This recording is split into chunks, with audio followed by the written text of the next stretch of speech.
I'm Mark Saxonmeyer. Coming up, a special report about hoarding. It's a condition in which sufferers somehow are unable to ever throw anything away. 4 months ago, we showed you how much junk was inside this Kankakee apartment.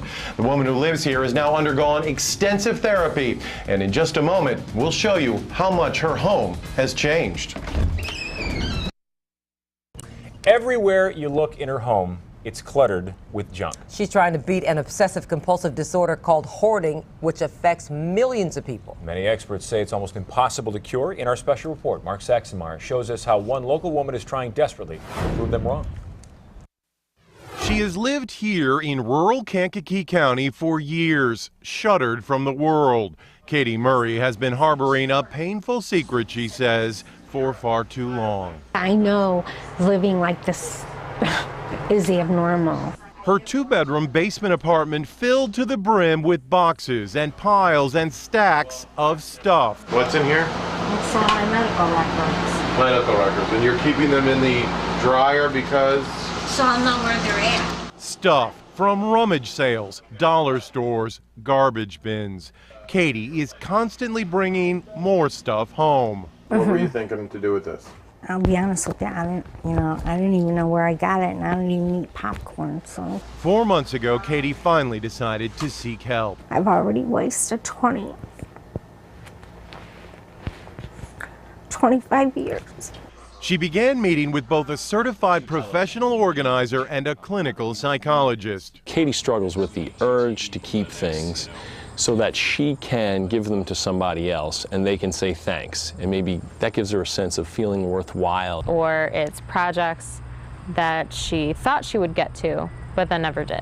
So there it sits in her house. And she finds it nearly impossible to throw anything away. So where are we gonna start today? All summer long, Katie went through her stuff. And are we gonna keep the tin?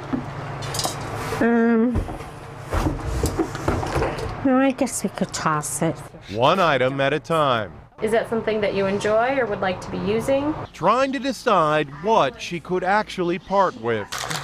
It was a very slow process. Where did all the paperwork go? Is it in a box? I sat and sorted them into boxes. Oh, what a hearing is on my. But the experts say she alone had to make each decision.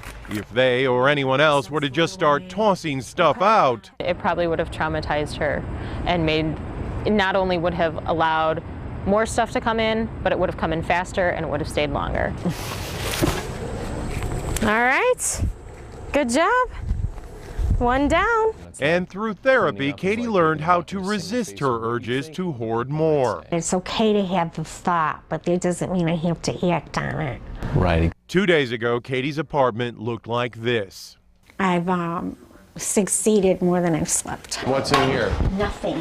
Nothing. Nothing at all. So, lots of progress, but there is still much work to be done. For example, this bedroom, still stuffed with stuff. I'm going to do the best I can. If I come back here in 6 months, what will this place look like? I can't give you an honest answer to that. Some people make progress in the short term and they keep it for the long term and there's not a lot of relapse. But that's not true for everybody. For now, Katie simply says, I feel better about myself. and for the first time in ages, things are looking up.